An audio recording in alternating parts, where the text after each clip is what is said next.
Thank you for watching. Please do not adjust your sets. This is not Ian looking so much better looking. It's just me, Jonathan, stepping in for Ian on the update review of the Begode EX, a wheel I've been riding now for about 100 kilometers, helping Ian out just because he's got so many wheels to review, and every wheel that gets reviewed at Speedy Feet is properly put through its paces.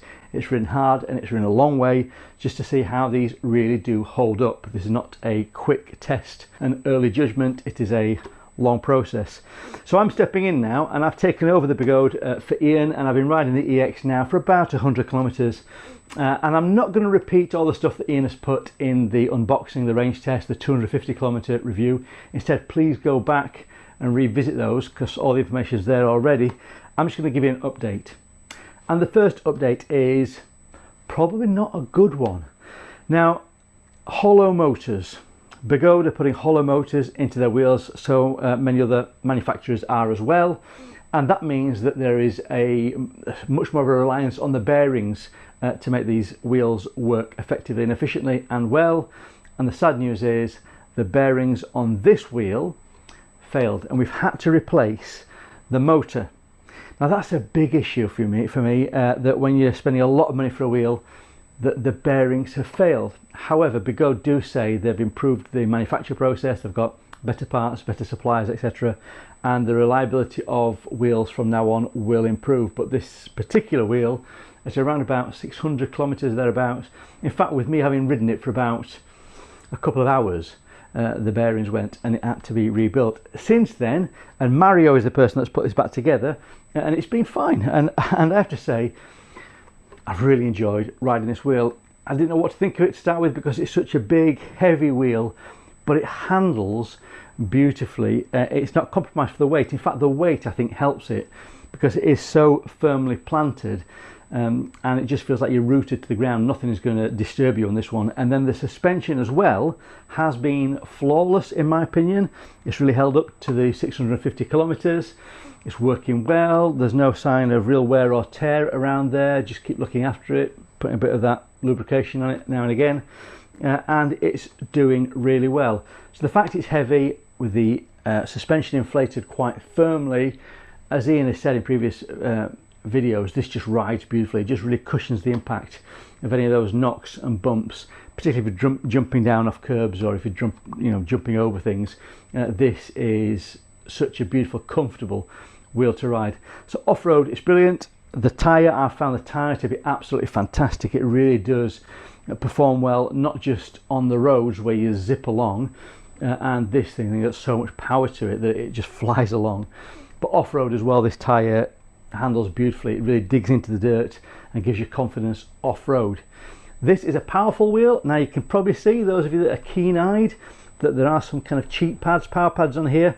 I only fitted these on last night because I was intrigued. Having ridden it for quite a long way, I thought, well, this is a powerful wheel. What difference will these make? These do not come in the box, so you need to buy these extra. My advice is put these on. I have never been a fan of these and never really enjoyed riding with these. I thought we called them cheap pads, Ian, and I call them cheap pads because a bit of a cheat, isn't it, to put those on? But actually, this allows you to get the best out of this wheel because you can really accelerate away and control that, and you can stop with confidence. I found that stopping this has been difficult without the power pads. It takes an age. It's like an oil tank. You need to think about where you need to stop, but with the power pads you really can bring it to a halt. Okay, you're not going to stop it on a sixpence, but you can control it so much more with the power pads. So again, these don't come with it. You need to buy these extra, and there are different versions of these on the market. These are from Speedy Feet. Yeah, so think about that. I have dropped it once when I was with Ian.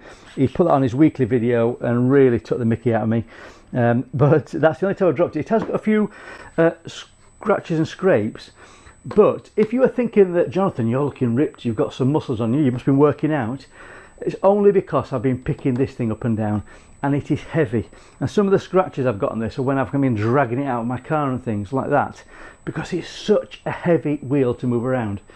But it's heavy because it's got all those batteries in there, and therefore it does all those miles. So not much more to say really. There's no sign of any kind of water ingress from anywhere. There is this little box here that we thought might gather water. Not really been out in it in the wettest of conditions, so I can't really comment on that. It's not been a problem, and I don't think you should ride it in the wettest of conditions, but you might get caught out. Other than that, the finish is okay. Like I say, a few scratches and scrapes. The readout, I don't like the fact that that readout is at the back. I mean, put the charging port at the back and put the readout at the front so you can look down and see it. That would have been a great thing, just a little complaint of mine. And if you're interested, I have done a full review of this on my own channel. See the link here or there or down below, but check that out if you want to see my full review of this wheel. Other than that, what I would say is, despite the failings of the bearings, I have loved riding this wheel. This is one of my new favourites. My Sherman has been broken and destroyed, but I have rebuilt it, and I rode my Sherman again for the first time in about 3 or 4 months, having broken it and had to rebuild it. And I rode that. I thought, what a lovely wheel. But I've enjoyed riding this one just as much as the Sherman. Very, very similar. They've both got their strengths and their weaknesses, but I would relate this one to the Sherman. Now, I know there are other wheels coming on the market. I've seen things like the V12, and I've seen images of a new suspension wheel from Kingsong, and I know that there's that Sherman, the veteran, are bringing out a new wheel as well. So there's always going to be new wheels on the market, and keeping pace with that development is difficult. But if you're thinking about getting a suspension unicycle, I would seriously ask you to think about the EX, because yes, it's got some things you'd want to put right, but this is a fantastic wheel, and when everything does work well, there's not much that will match it, really, in my opinion. Okay, so that's it. Just a really brief update. It's going well. I'm loving it. We're going to come back. We've got the 1,000-kilometer review, so I'll see how this new motor gets on with the next few hundred kilometers, and I'll let you know all about it in the next update review. Thanks for watching. Please check out Speedy Feet and everything else related to it for all your EUC products, and check out my own YouTube channel. Thanks for watching. Bye.